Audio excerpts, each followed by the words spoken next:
Yo, so I don't know if anybody knows about this. You guys probably already know, but the legendary Roots crew, they are reissuing a remastered version of Do You Want More, the classic album. Their first major release album was their second album, was their first major release album. And they released it in 95. It got like 5 mics or, and it got like the source put it as like top, in the top tier of classic albums, right? So it's all curated by Questlove, of course, right? Yeah, but they've got like bonus tracks on it, right? So you got all the regular original tracks, and then you got bonus stuff, right? So the bonus tracks that feature Roy Ayers, right? Nice. They got Proceed 2, right, with Roy Ayers, and they Proceed 3. Then they got Proceed 4 with AJ Shine mix.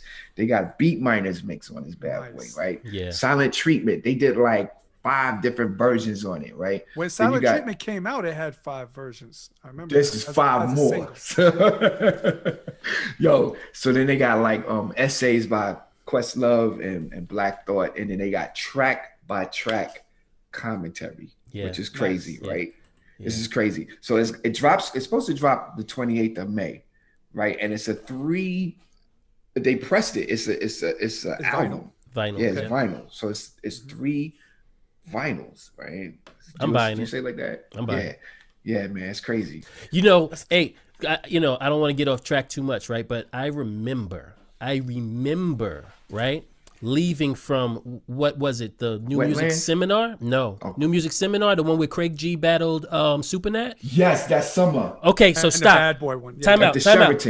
Was it the New Music Seminar, or was it the music conference? I can't remember the name of what the event was. It was the Lyricist Lounge. No. It wasn't a New Music Seminar. It was probably hosted or promoted by the Lyricist Lounge. So it was a combination. Okay. So whatever the name of it was, we went there at the Sheraton, right? All 3 of us are there. It was one of the biggest nights in hip hop history to me, right? Yeah. Totally. Because you walk in and you see these guys holding these giant signs that say Big Mac on them, right? Big Mac and they have actual Big Mac boxes, right? Yeah. And you open it and there's a real bun, right? With lettuce and a tape inside that had Biggie on one side and Craig Mack on the other. Genius marketing, right? By the cats at Bad Boy. No one can forget that. But when at the same time that we're getting that tape, I also got the sampler for the Roots, Distortion and Static. Yeah, for Do You Want More? And it had Proceed on one side and Distortion and Static on the other. That was it. Maybe an instrumental or an acapella, something like that. But those 2 songs, right? And that night, again, Craig G battled Supernat. Yeah. I almost battled one of the Bush Babies. DCQ. DCQ punches the sound man, right? I gotta say, a lot of people don't know that last part because it happened way at the end of the night. They were trying to shut it down, close down, and the battle had happened, so that eclipsed the news. Everyone was talking about Superman. But for me, it's like this: the Big Mac promotion, Craig G versus Supernat, DCQ hit the sound man. Yeah, and if for you guys that don't know who DCQ is the brother of Yasin Bey, aka Mos Def, right? And they were in a group. They were in a group Medina together. Green. Yeah. So they were in UTDs before that, but then the next group was Medina Green. Right. UTDs. Urban Thermodynamics was the group, and they were all together. But man, what a night! But just I say all that to say that when I listened to those 2 songs, so that's the first time I ever heard the Roots. When I listened to those, it all back. I remember coming home from that night being so pumped because it was such a hip hop night, and I'm a little kid, right? I'm not that old back then, and it's just like that was like super hip hop to me, and I come home and I put in this cassettes, what I'm saying, to listen to. I listened to the Biggie and the Craig Mack first because I know those names, but then I put in this tape and I'm like, holy shit, yo! And then on top of that, Mark Echo, right? They had their shirt. He had his shirts, and if you got his shirt, you got a Lyricist Lounge tape. The tape, yeah. all around that same time period. Yeah. So that's cool because you're talking about where were you when the Roots first released this and what was going on, you know? Yeah, so that's why I have to buy it because it's super nostalgia to me. And it's just that's amazing. Where we were. That's exactly where we were. Yeah. I have a couple of memories that, because I was DJing at Brooklyn College, WBCR, and so I would get promo records sent, you know, free music. You fill out requests. I'm from the radio station. Right. And so I got Distortion to Static with the instrumentals. Yeah. I got like 6 different singles off that album with instrumentals. And that's why I know like Silent Treatment came with 6 tracks on the vinyl. 1 was an instrumental and 5 were all different beats and remixes and versions. And that was the first time I'd ever noticed that, like a group coming out with crazy multiple versions, completely different beat, and Black Thought would change the lyrics slightly. They didn't take the acapellas and put it on a new beat. He did the verses again, and he might change a line here or there just subtly, like, he said this on the first record, but he was like, change that last word. But you knew he did it over. It wasn't an acapella remix, right? So you know what? They kind of like, I would say that the Roots are like pioneers also. Absolutely. You know what I mean?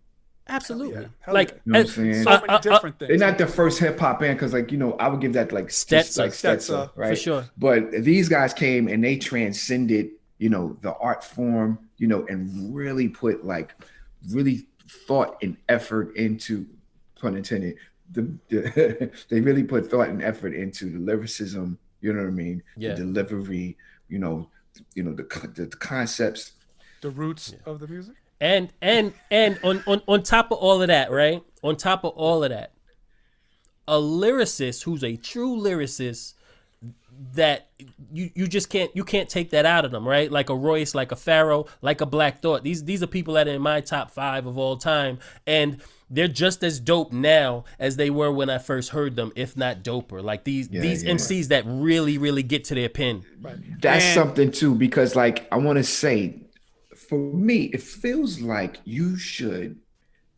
get better as you progress in time as an MC, because your vocabulary expands, you have more knowledge, you get more wisdom, more experiences, and you're able to, you know, speak truth to power, right? Yeah. Or any artist should, right? In any genre. So hip hop should be like that too. It should always be a progression. But I also want to add in before we go out of this segment. Malik is on this album, Heavy.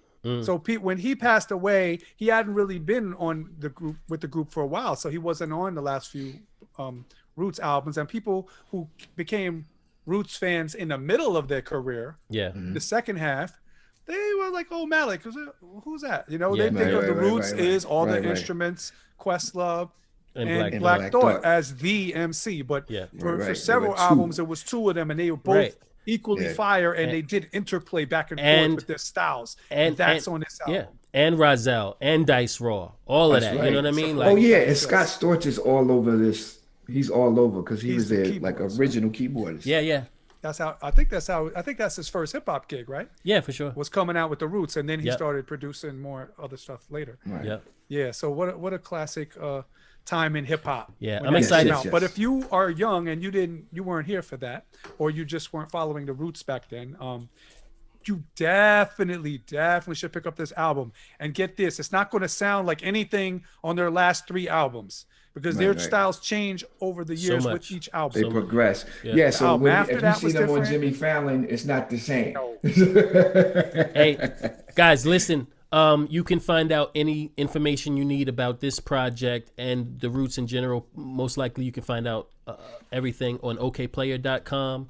They have tons of awesome merch besides for the albums. And also maybe hopefully this year, fingers crossed, there'll be a Roots picnic this year as well. Their annual festival that they do. Last year they did it virtually online, and it was still really dope, but there's nothing like being at, you know, in Philly for a Roots picnic, and all their friends come out and perform with them, because they got a lot of friends. They do got a lot of friends. I'm looking forward to that.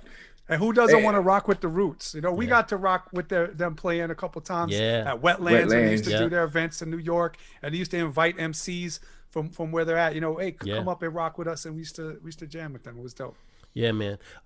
Definitely. So that's new music, guys. We had a lot of good ones this week, and we'll have more for you next week. But right now, we're gonna take a break, and we'll be back with the MCMI Warzone.